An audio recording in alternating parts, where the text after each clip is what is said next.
আমি মাদ্রাসার ভবিষ্যৎ নিয়ে অনেক স্বপ্নই দেখি, যেহেতু আমরা এই সদরের ভিতরে প্রতিষ্ঠান হিসেবে আমরা কিন্তু বাচ্চা, সেই হিসাবে অনেকটাই আগে আছি বলে আমার বিশ্বাস।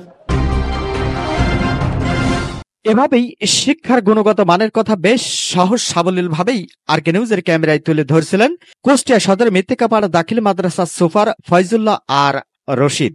তিনি বৃহস্পতিবার দুপুরে তার প্রাণপ্রিয় প্রতিষ্ঠান নিজ দপ্তরে বসে চলতি 2024 সালের দাখিল পরীক্ষায় শতভাগ পাশের চিত্র তুলে ধরেন। আমাদের মাদ্রাসা থেকে প্রতিবারের না এবার পরীক্ষায় অংশগ্রহণ করেছিল 20 জন পরীক্ষার্থী, 17 জন কৃতকার্য, জিপিএ প্রায় না।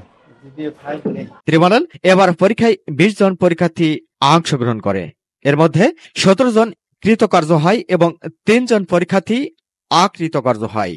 3 জন শিক্ষার্থী কেন অকৃতকার্য হয়েছে এমন প্রশ্নের উত্তর জানতে চাইলে মাদ্রাসা সুপার আরো বলেন, মূল কারণ যেটা আমরা পেয়েছি সেটা বিবাহিত মেয়েদের বিবাহিত জনিত কারণ।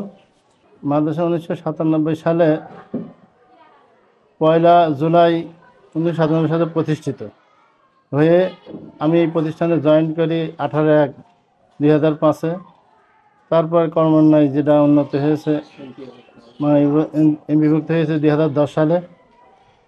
পরবর্তীতে আমরা এই মাদ্রাসার উন্নয়নমূলকের যেটা অগ্রধারা চলছে, আমরা বিল্ডিং পেয়েছি এবং প্রতিটি বছরে আমরা শিক্ষার যে শর্তাবলী আছে সেটা শর্তাবলীর ভিতরেই থেকেই আমাদের প্রতিষ্ঠানটা এগিয়ে যাচ্ছে।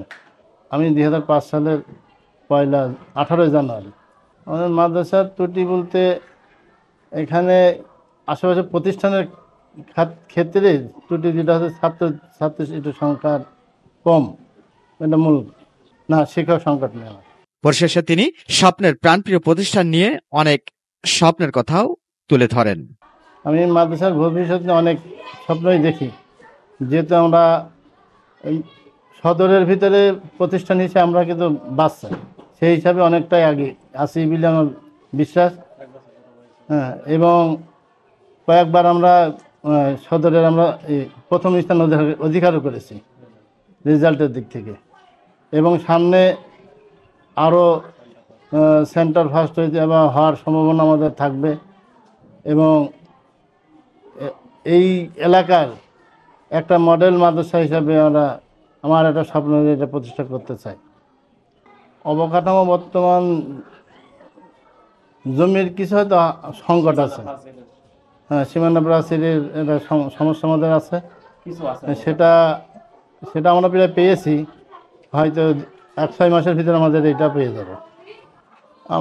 আমি বিশেষ করে এই বিষয়ে মোটেও এই ক্লাস টাইম যেটা যদি থাকে, যদি প্রয়োজন থাকে, সেটাতে আমি সাপোর্ট দিচ্ছে ছাত্রীদের। যদি ক্লাস টাইমে যেটা দরকার হয়, দরকারের ক্ষেত্রে, প্রয়োজনের ক্ষেত্রে, এবং আদার্স টাইমে বিশেষ করে তারা বাপ মাদের এড়িয়ে যেগুলো ব্যবহার তারা করছে সেটাকে আমি সাপোর্ট করছি, এবং ব্যক্তিগত আমাদের প্রতিষ্ঠানে এটা অ্যালাউ নাই। অভিভাবকদের উদ্দেশ্যে বলি, তাদের ছেলেরা বিশেষ করে মাগরিব থেকে পরবর্তী ঈশা পর ছেলেগুলো কোথায় থাকে, শিক্ষার্থী তাদের ছেলেমেয়েরা কোথায় থাকে, সেগুলো বিশেষ করে অভিভাবকদের এইটাকে আমি দৃষ্টি আকর্ষণ করব। এইটাই আমি দেখেছি যে আমাদের অভিভাবকগণ তাদের ছেলেমেয়েদের এইগুলা খেয়াল করতে পারে বা দেখভাল একটু কমের ভিতরে আছে। হ্যাঁ, সচেতন। আমাদের মাদ্রাসার শিক্ষক আছে এখন 17 জন। মোহাম্মদ রফিক, আরকে নিউজ 24।